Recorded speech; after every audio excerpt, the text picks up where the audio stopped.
Fala pessoal, beleza? Hoje nós vamos esclarecer as 10 principais dúvidas na abertura de empresa.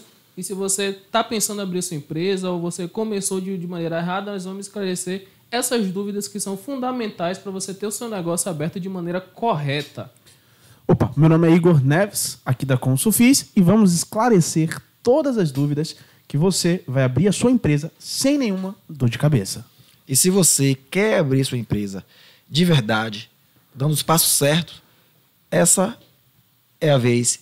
Esse é o podcast. Meu nome é Ricardo Santos e você vai descobrir tudo agora.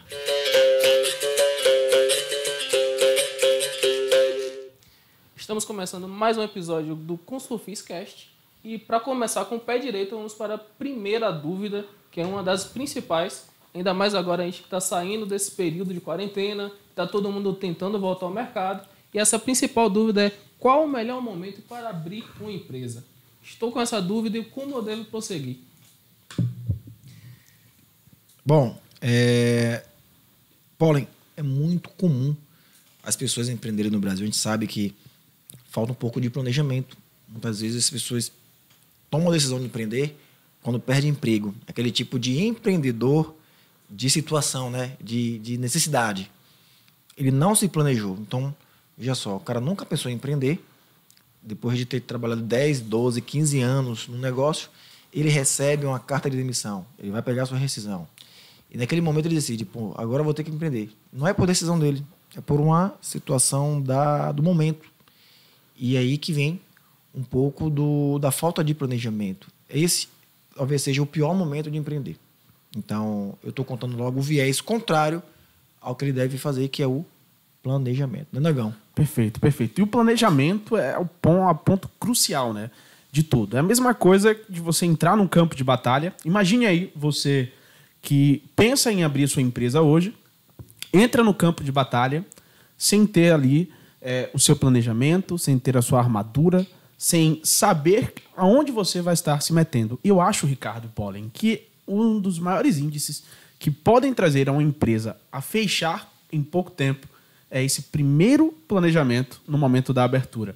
Então o cara não conhece o mercado, ele ouviu da internet que, por exemplo, vender no e-commerce, vender no dropship é fácil, um exemplo de área, né? É fácil, e aí ele abre a empresa.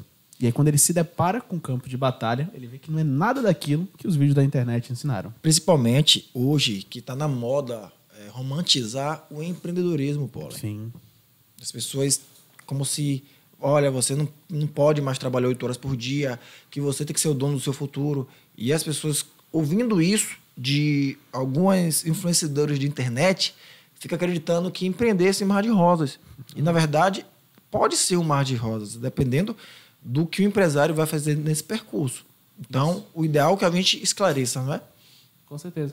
Tem, como você falou, que tem aquela pessoa que passou 10, 15 anos trabalhando de carteira assinada e nunca teve esse contato com a parte do empreendedorismo e sai, e ele sempre teve um sonho de abrir um restaurante ou ter um escritório de algum tipo de serviço que ele presta, que ele acha que ele é bom, que ele pode ser realmente bom nisso, só que para fazer a execução daquele serviço como um empreendedor, ele fazendo de forma própria, vai acabar sem o planejamento correto. Ele vai acabar quebrando ou não vai tendo o mesmo resultado que ele achou que ele teria se ele fizesse sem esse planejamento. Porque é o seguinte, lá no restaurante que ele trabalha como cozinheiro, ele só faz a parte de cozinhar. Sim. Claro.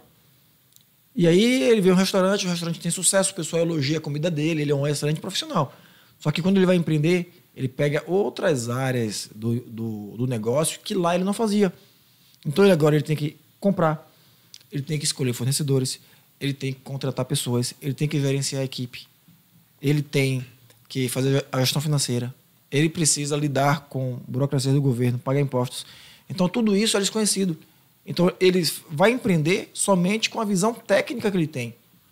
Tá? E isso faz com que o caminho dele seja mais árduo. Se ele não tiver uma mentalidade preparada para tomar as decisões necessárias, ele pode ir à falência, mas eu sei que essas perguntas virão aí na frente, Paulo. Pode seguir. Com certeza.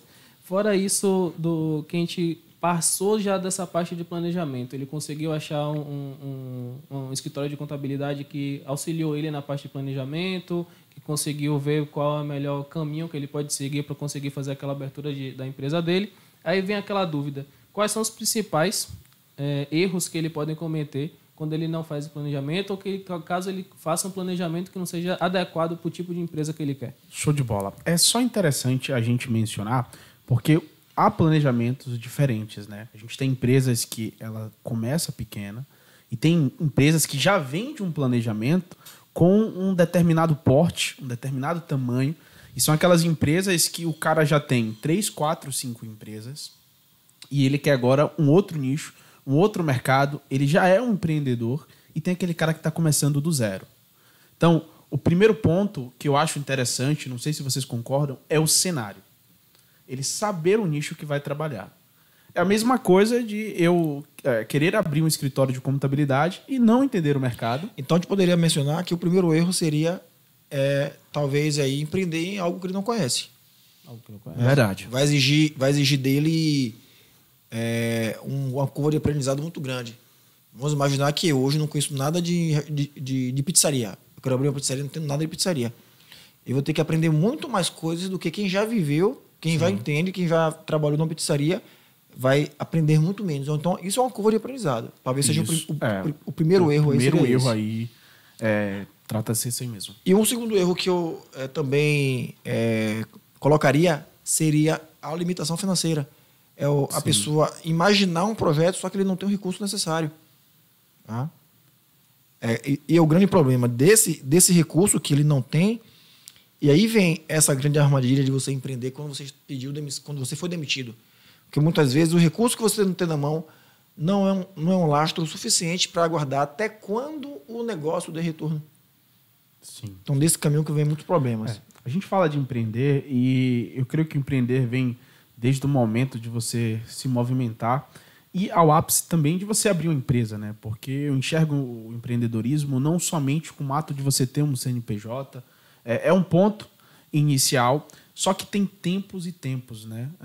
A gente tem aquela pessoa que está no momento de abrir um CNPJ e trazendo aí ao ponto que o Ricardo falou, o recurso financeiro, às vezes as pessoas elas não têm noção do custo que tem para abrir uma empresa e ela acaba não mensurando todo esse custo. Então é a mesma coisa, vou abrir uma empresa aí, vou ter um custo de R$3.000, uma suposição, e eu só tenho R$2.000. Eu não tenho giro financeiro para colocar essa empresa para rodar.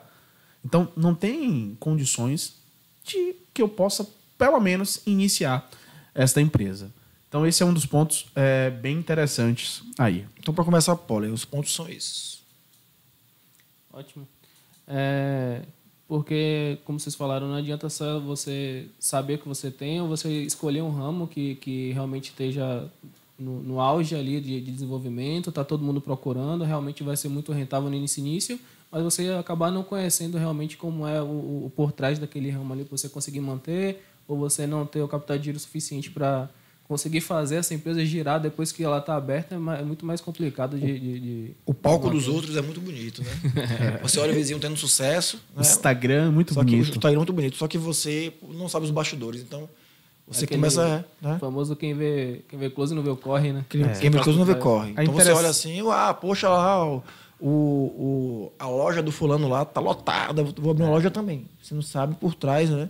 Qual a estratégia que ele está fazendo, qual é o recurso que ele tem, qual a habilidade que ele tem, a mentalidade empreendedora que ele tem, tanto que ele já aprendeu para estar ali gerindo um negócio como esse. Então, a grande questão é essa. Então, quando você coloca, por exemplo, porque duas empresas do mesmo ramo, que estão no mesmo lugares, em condições semelhantes, uma cresce 10 vezes mais e outra não cresce. Então, você pode pegar aí um escritório de contabilidade que está no caminho das árvores e o outro também que está no caminho das árvores, no mesmo edifício, com pessoas com o mesmo tempo de formação, passou pela mesma faculdade, com condições de vida do passado muito parecidas. Porque uma tem um sucesso, outra não tem. Então, isso também tem a ver muito com a mentalidade do dono. A mentalidade está muito envolvida com relação a isso. Tem que estar estruturado, o dono tem que estar estruturado mentalmente para conseguir desenvolver o processo. É interessante também citar, né, quando a gente fala desse lastro financeiro, uma outra alternativa, até como solução, né, é a parte também pessoal ali dessa pessoa que quer iniciar ali o caminho, né, do empreendedorismo. Por quê? Você pode iniciar a sua empresa, o seu empreendimento com capital próprio. Então, eu, Igor, pessoa física, eu sou formado em engenharia.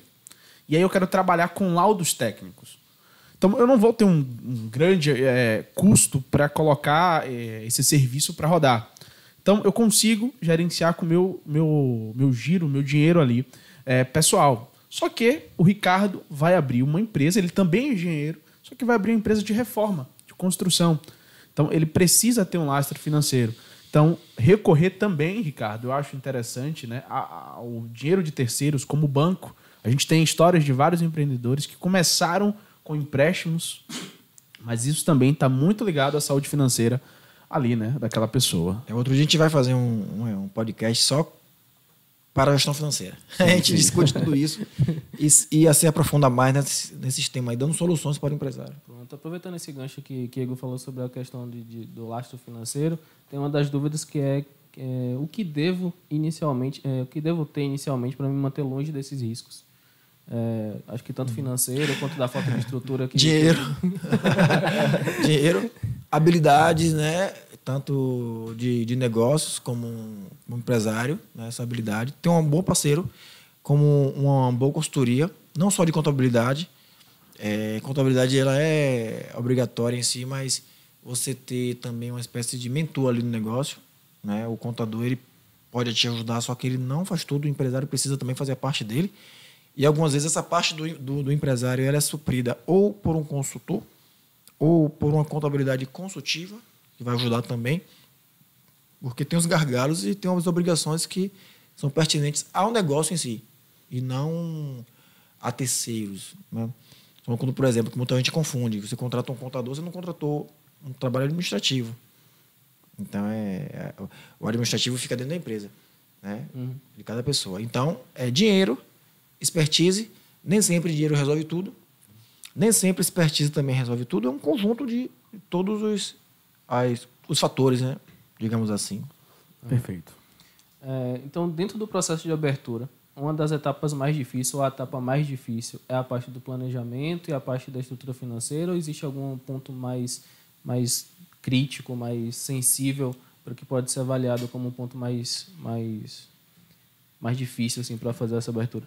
Perfeito. Entrando até mais em um aspecto que eu acho que é uma dúvida muito grande, né? A gente pega como base as pessoas que entram em contato com a gente, que iniciam um processo de abertura, que a gente pode trazer como uma parte mais técnica para início ali, né, da empresa, por exemplo, a escolha da atividade, né?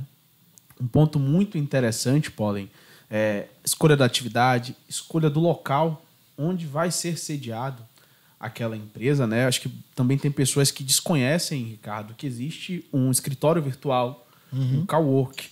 Então, ela vai iniciar ali seu processo, né, de empreender, de abertura da sua empresa, e ela está na mente dela ali que ela precisa ter um local ou abrir uma empresa em casa.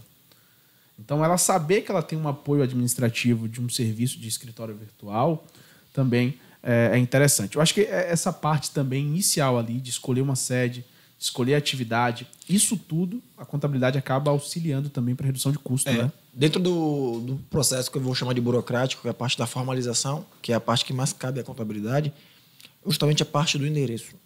Sim. O local que vai ser constituído essa empresa. Porque dependendo, como o Igor falou, da atividade, ele é totalmente viabilizado funcionando naquele local. Sim.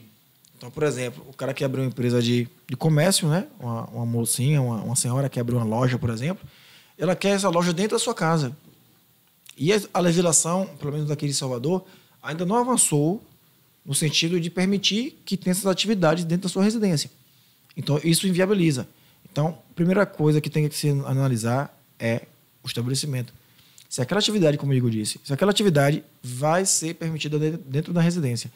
Todas as outras partes de legalidade do tipo jurídico, se vai ser uma limitada, se vai ser uma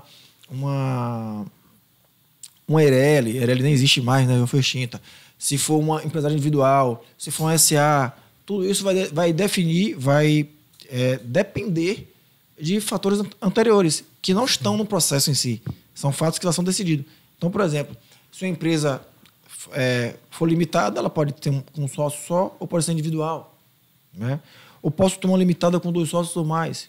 Ou se, de repente, da forma que for compor o capital, eu posso ser um SA, dependendo do interesse e das orientações, tanto do contador quanto do advogado. Então, dependendo do porte, ainda existe essa necessidade de assessoria jurídica para estar validando aí os trâmites e os acordos que são feitos entre os sócios. Com a sociedade não é só ser constituída, também a parte de extinção, de distrato também, que deve ter previsões ali no contrato. Então, algumas vezes não tem essa previsão e pode acontecer uma situação de distrato. E esse distrato não ter no contrato de abertura. Entendi. Tá? Então, só para a gente trazer para você que está assistindo aí, qual é o ponto inicial para o processo de abertura da sua empresa que você precisa ter em mãos? Coisa básica, a sua atividade. Sim. Então, é necessário que você tenha a sua atividade para que, juntamente com a contabilidade, né, possa te auxiliar. Se você pode abrir em um edifício comercial, se você pode abrir uma residência, no cowork, no escritório virtual ou em um box. Então, o primeiro passo é esse, é entender a sua atividade para que a gente possa vincular qual é o melhor local e o menos custoso, né? Menos custoso. Porque o cara pode botar na mente, eu vou para um edifício comercial, vou pagar um aluguel de R$1.000, R$1.500. Sendo que ele pode pagar, por exemplo, um box, pode pagar um escritório virtual voltado ali a comércio. Então, ele pode ter uma redução também de custo, que pode ser um valor financeiro ali, né, reduzido. Então, é bom primeiro entender a atividade. Então, o empresário tem que saber qual é a atividade da empresa, porque o Pólen pode confirmar quantas pessoas chegam para a gente e não sabem quais são as atividades, né? Olha, eu vou fazer um serviço de intermediação, mas intermediação de quê? Eu vou vender, mas vai vender o quê? Então, é interessante saber tudo isso aí no início. Perfeito. É bom que você já entra num ponto que é outra dúvida que muitas pessoas têm quando chegam aqui. Qual segmento eu devo escolher ou qual é o melhor segmento indicado para eu poder fazer a abertura da minha empresa? Que é uma dessas dúvidas que a gente tem, que chega bastante para a gente. A gente já acabou meio que explicando nas perguntas anteriores. Não existe... uma coisa é quando você tem grana e que você quer investir. Aí você pode perguntar qual é o segmento que hoje está com a tendência de um retorno de capital, uma remuneração para o investidor bacana. É uma coisa. Agora, assim, quando você não tem muito recurso, quando você é um pequeno empresário e você quer correr o risco da atividade, essa pergunta não faz muito sentido. Porque você não é um investidor, você não vai começar do zero um negócio. Você vai começar com o conhecimento que você já tem. Que isso vai encurtar o caminho. Ou quando você descobre esse segmento que você quer entrar nesse segmento porque você vê que é um segmento bom, que está crescendo no mercado, que tem um futuro tem que fazer esplêndido, mas você não tem, ou você não tem o conhecimento intelectual para poder seguir nesse ramo, você acaba se unindo com um sócio. Com parceiros, que com sócios. A capacidade técnica para fazer isso, e você entra com a parte do capital e a abertura da empresa. Talvez a pessoa já seja autônoma, mas você vendo que fazendo a empresa desse ramo, e se juntando com pessoas que têm esse nível técnico para executar o serviço, é muito melhor. Perfeito. Aí acaba fazendo uma união, o que você não tem habilidade de um lado, de repente você tem um recurso, não tem habilidade. Isso. Lembrando, se você não tem um recurso e habilidade, fica muito mais difícil. Mas não é impossível, tá, gente? Não entendam dessa forma. Não é que é impossível, mas é muito mais difícil. Acaba se tornando das etapas mais difíceis que a gente tem, que a gente voltou no início, que é a incapacidade de, em algum momento, você acabar sendo impedido de continuar por causa disso. Exatamente. Beleza, a gente identificou os riscos, identificou como evitar esse risco, a gente sabe que tem que ter a questão financeira, que é fundamental para você manter a sua empresa durante o processo, depois de aberta. A gente sabe que tem que ter planejamento para abrir. E aí, agora, eu já fiz tudo isso, e aí a pessoa vem e fala assim, qual é o custo para fazer a abertura da minha empresa? Pronto. O que é que eu preciso ter, além depois do planejamento financeiro para manter a empresa, mas para abrir? Vai ser quanto? Beleza. Qual o custo disso? Tom Regão. Vamos lá. Vamos ter como base, porque a gente não tem como parar aqui para falar de todos os municípios, de todos os estados, qual nem todas as atividades, e nem de todas as atividades. Então, vamos ter como base aqui 2 municípios bem próximos do nosso, Salvador, onde estamos localizados, Lauro de Freitas, só para a gente ter como base. O primeiro ponto, pessoal, quando eu falo da importância de você escolher a sua atividade, é porque a gente pega muitas pessoas que você vai realizar o processo de abertura e ela manda ali uma lista de 50 atividades, sendo que ela não vai exercer nem 3 daquelas atividades. Acontece. A gente já teve casos aqui da pessoa pagar a TFF de R$4.000, sendo que ela poderia pagar a TFF, né, de R$800. Para quem não sabe, a TFF é uma taxa de fiscalização. Às vezes está calculando até o concorrente. Isso. Coloca no Google empresas, restaurantes, empresas de engenharia e aí pega as atividades do cara lá também. Olha, eu já vi, tem um concorrente meu que está assim, o CNPJ é esse aqui, eu quero essas atividades. E aí eu posso até trazer, né, que a gente faz uma abertura consultiva, que é também perguntar e questionar, né? Você vai exercer mesmo essa atividade? Então, vamos lá. O primeiro ponto aí de análise é analisar a atividade e ver também qual o melhor município, porque a escolha do município que vai ser exercida a atividade ali também é importante para a redução de taxas. Então, se a gente tem amparo legal, se temos lacuna na legislação que permite a gente usufruir disso, então é válido. Então, ponto. Por exemplo, você quer abrir uma empresa aqui em Salvador. Então, quais custos você tem? Você tem que pagar uma TVL, você tem uma taxa de viabilidade que é por atividade. Então, a gente faz uma análise na sua atividade, junto à legislação, para ver qual é a taxa que você vai pagar. A gente pode falar. Desculpa, só para dar uma noção de preço pessoal, se for um ML, um EPP, a TLL, que é a taxa que vem do TVL, né? Ela deve estar em torno de uns 470 a R$500, mais ou menos. Sim, por baixo. Se for ML ou EPP. Só para ter uma noção de preço, né? O pessoal não ficar desesperado. Sim, mas quanto é o custo? O custo é isso. Então, aqui em Salvador, TLL, você já paga ali de cara R$473, mais ou menos, R$480. E ainda tem a taxa da JUSEB. Que essa é fácil. Na Bahia toda vai ser R$261. Sim. Até 31 de dezembro de 2021. Vai ser atualizado de novo. Até ser atualizado de novo. Então, basicamente, de custo que você tem aqui em Salvador é esse, de taxas. Né?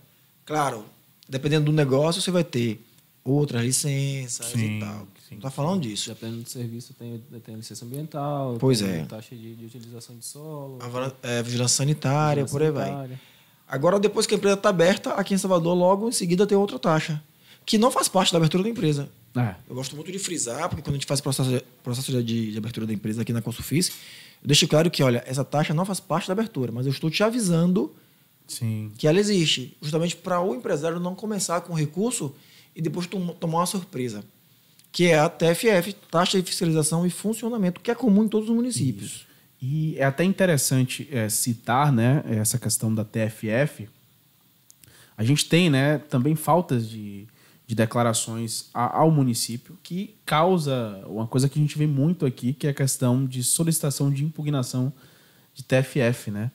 Então, a TFF é uma taxa que, para quem está começando a atividade ali sem recurso, é uma taxa, dependendo da atividade, bem custosa. Você pode ter taxas aí de 600, 700, 800 reais, dependendo da atividade. Que a gente pode até citar a parte de escolher várias atividades para colocar no CNPJ, e a TFF ela não é do que não é principal. Ela vai ser cobrada do valor mais alto da atividade que tem na sua empresa. Sim. Então, se você colocar a atividade lá de limpeza e ele for o TFF de menor valor, se você tiver outra atividade no seu CNPJ que vai ser de maior valor, a TFF vai ser cobrada sobre a atividade de maior valor no seu CNPJ. Pode ser lá uma atividade que você nem exerce. Uma atividade que você nem exerce por falta de planejamento. Então, só recapitulando, temos a taxa da TVL, que o Ricardo citou, pode ser 460, sendo ME. Vamos arredondar para R$500. R$500. Tudo de R$500. Isso depende, pessoal, da atividade. Mas a gente está trazendo como uma base aí para vocês. Depois você tem um DAN, né, que é uma taxa aí, um documento de arrecadação para a Jusceeb, que é de R$ 261 reais.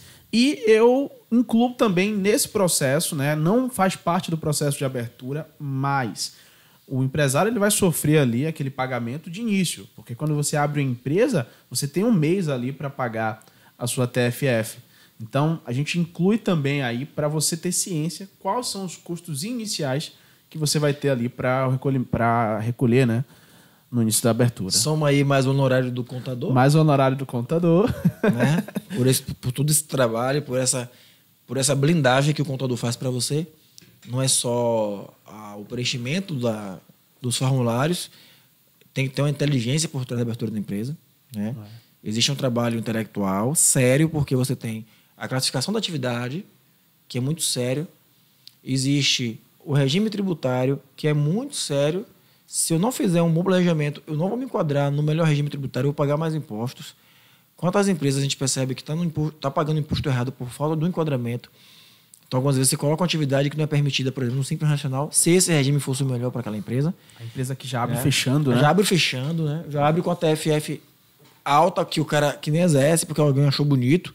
Sim. Então, gente, eu já vi pagar taxa de 14 mil reais. Botou constituição bancária. E o cara não ia fazer instituição bancária nenhuma. Né? Então, assim, são N situações que precisa sim, de um profissional capacitado, né, para auxiliar nesse processo. E só lembrando, taxas de 14 mil reais, não adianta só fechar a empresa que a taxa não sai. A taxa continua. Abriu a empresa, a taxa já está aí já. É isso aí, Paulinho. Acho que quando a gente começa a entrar em uma dúvida, acaba puxando outra, que seria a seguinte, que era qual a importância da ajuda especializada para começar um negócio. Então, a gente tem todo esse planejamento que a gente vai ver tanto desde a atividade que a empresa vai exercer, então a gente vai ver se realmente precisa, para não ser cobrado o TFF a mais do que necessário. Vai ver também se ele pode ser aberto em outra cidade, como aqui na questão de Salvador e Lauro, que existe aqui em Lauro o primeiro ano até ser isento da TFF. Isso. Então você tem esse fôlego aí até o ano subsequente para poder fazer. Tendo cuidado também com a forma de atuação, né? Porque nem em todo momento a gente consegue fazer isso. Então acho que a importância para você ter essas ajudas especializadas é justamente para isso, para você começar com fôlego para poder exercer sua atividade da melhor forma possível, sabendo que você está ali amparado por uma contabilidade com responsabilidade com você e com a sua empresa, que vai cuidar muito melhor do que se você abrisse aleatório achando que é só colocar qualquer coisa no CNPJ e tá ótimo para você começar. Então é fácil. Se não quiser ter dor de cabeça com a abertura de empresa, 3052-1011, pode ligar que 71 3052-1011 em qualquer estado, em qualquer município. Exatamente. Tem outro detalhe também que muita gente pensa, que você não precisa fazer a abertura tanto na sua cidade onde você mora, porque dependendo da atividade que você exerça, você não precisa ter o seu endereço jurídico no município onde você reside. Isso é importante mencionar. É importante. A pessoa acha que só vou abrir empresa aqui porque eu moro aqui. Não. Ela pode abrir a empresa no local que ela encontrar um benefício tributário até melhor para ela. Sim. Minha empresa é aqui, só que Lauro de Freitas me dá um benefício melhor, eu abro em Lauro. Eu moro lá no Acre, lá em outro estado. Não importa, eu quero abrir na Bahia. Estou de home office. Exatamente.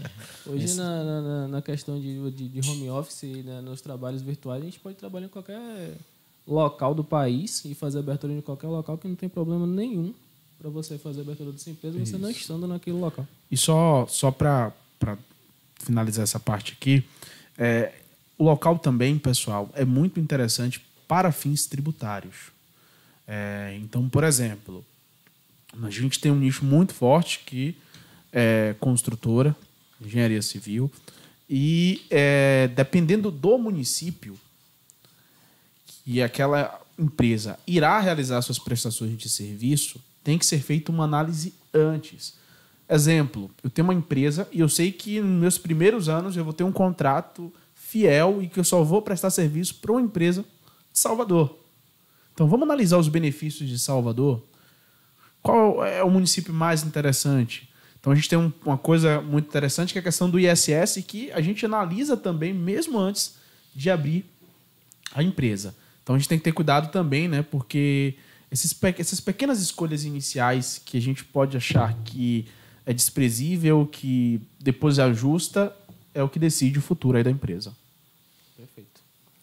E aí a gente vem agora aquela dúvida que eu acho que todo empresário tem, tanto no início da sua carreira, mas também profissionais já consolidados, que é, eu acho que o Ricardo falou isso, que existe aquela diferença tanto da mentalidade quanto da forma de atuação, que é o que o empresário precisa para ter sucesso. O que é que ele faz? É mágica? É um pode pilim-pim-pim que você joga assim, a empresa está fazendo sucesso? O que é que o empresário precisa para fazer isso? Olha, sucesso é algo muito democrático.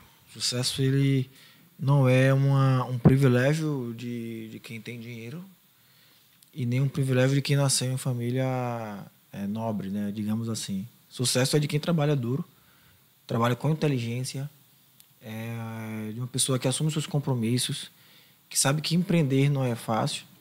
Aquela história do cara que vai empreender achando que ele quer acordar tarde na segunda-feira.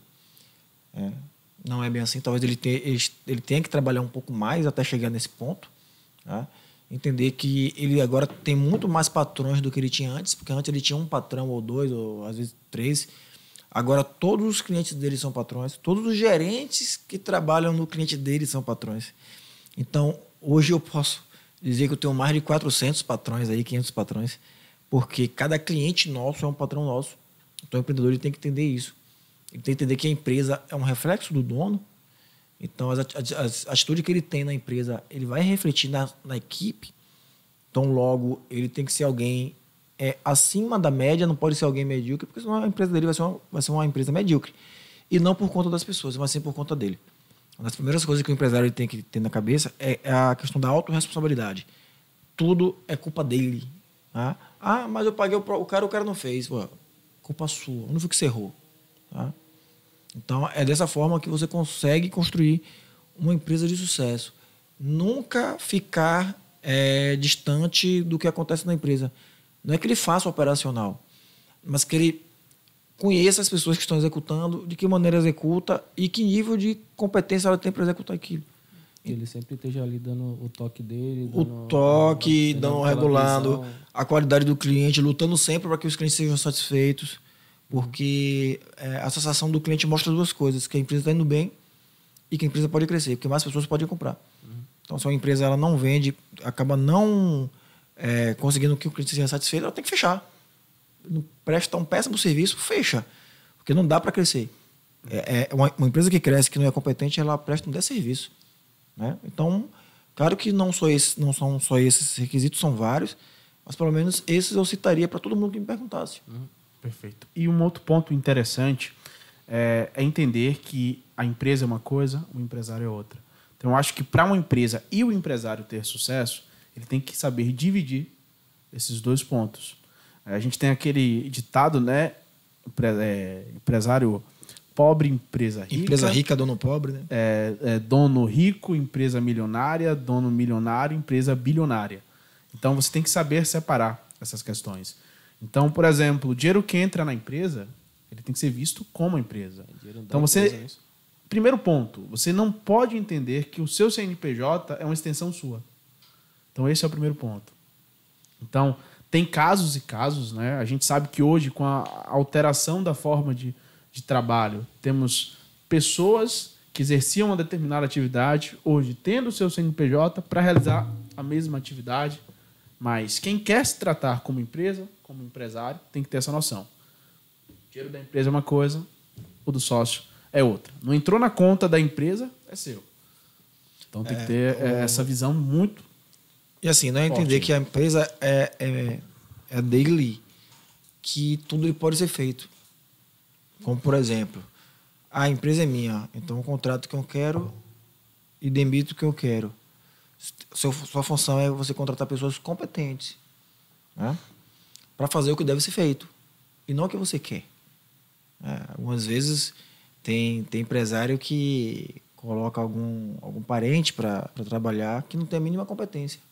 Coloca um incompetente para trabalhar no financeiro, um incompetente para trabalhar no setor de compras, em setores estratégicos. Vou colocar no caixa, quem vai ficar no caixa sou eu, porque você não confia em mais ninguém. né? Então, você pode ter processos definidos na sua empresa, pode ter conferência, pode ter sistema de segurança, pode ter um bom sistema para fazer a gestão. Tem várias formas de você fazer a gestão, não é necessariamente você ter confiança. Então, não é dessa forma que você vai crescer. Você tem que ter processos bem definidos e conferência das coisas, acompanhamento dos processos. Você tem que achar um meio termo ali, porque você não pode ser responsável por tudo e também não pode ficar distante completamente da empresa só porque você acha que você é patrão, você não tem que estar lá na operação. Você tem que achar pessoas responsáveis que você confie para fazer serviços que você acha que a pessoa faria da mesma forma que você ou até melhor. Pessoas competentes e sempre melhor do que o empresário faz. Porque ele não é não é multitarefa. Ninguém consegue ser bom em muita coisa. Ou a pessoa vai ser aquele pato, né, que anda mal, anda nada, voa e não faz nada bem feito. Né? Então ele vai dizer que ele contrata pessoas melhores que ele. E ele vai assumindo ali uma posição que ele tem competência. Então, se a competência dele é para vender, ele vai vender muito bem. E deixa quem toca operacional muito bem. Se a competência dele é ser operacional, contrata um bom gestor, um bom administrador, e ele vai fazer o operacional, que ele faz bem feito. Por que não? E entrega a gestão para um profissional para fazer. O dono, ele sempre tem aquela coisa de só porque ele empreendeu, ele vai se colocar na posição de decisor. E nem sempre ele tem essa competência. Ou se ele não quiser fazer o operacional, fica até meio estranho. O dono fazendo um pouquinho do operacional, ele pode ser auxiliado por alguém que faça melhor que ele. Então, eu quero ser vendedor, mas não tenho essa habilidade. Eu vou contratar um vendedor melhor que eu e vou seguir do lado dele até ficar tão bom quanto ele ou melhor. Exatamente. Grandes organizações têm que o dono que criou essa empresa, na maioria das vezes, ele nem está no cargo de gerência ou no cargo de gestão da equipe ou da parte financeira. Cada uma dessas áreas tem uma pessoa específica para isso. Ele faz parte logo do conselho, lógico que a decisão maior vai ser dele, mas ele coloca pessoas competentes que podem assumir esse cargo de uma maneira mais objetiva e mais efetiva do que ele nesse momento, porque ele pode estar pensando em outras coisas na empresa. Perfeitamente. Bom, os questionários eram esses para fazer a abertura da empresa. Espero que a gente tenha tirado essas principais dúvidas para você nesse momento de abertura, de início, o que devo fazer, para onde eu vou, quanto é que vai ser o custo para fazer a abertura dessa empresa. Lógico, a gente sempre vai estar aqui disponível para vocês, para poder auxiliar nesse momento, para escolher o seu regime tributário, para ver se realmente suas atividades são adequadas para fazer essa abertura inicial. Considerações finais, suas dicas, conselhos, chamar o pessoal para vir para cá, lógico. A minha primeira dica é busque, procure, anseie pela Consufis. Brincadeiras à parte, ter muito cuidado, pessoal. Abrir empresa, você está mexendo com a sua vida, a vida dos seus familiares, da sua esposa, dos seus filhos, das pessoas que apoiam a tua empresa. Então, se hoje você abre uma empresa e você vai contratar pessoas, elas estão no mesmo barco que você, então elas estão confiando ali em você e você também está confiando nela. Então, primeiro ponto, trate a sua empresa como empresa. É isso aí. Eu agradeço você que assistiu até agora ou está escutando. Não esqueça de curtir, de compartilhar se estiver no Spotify.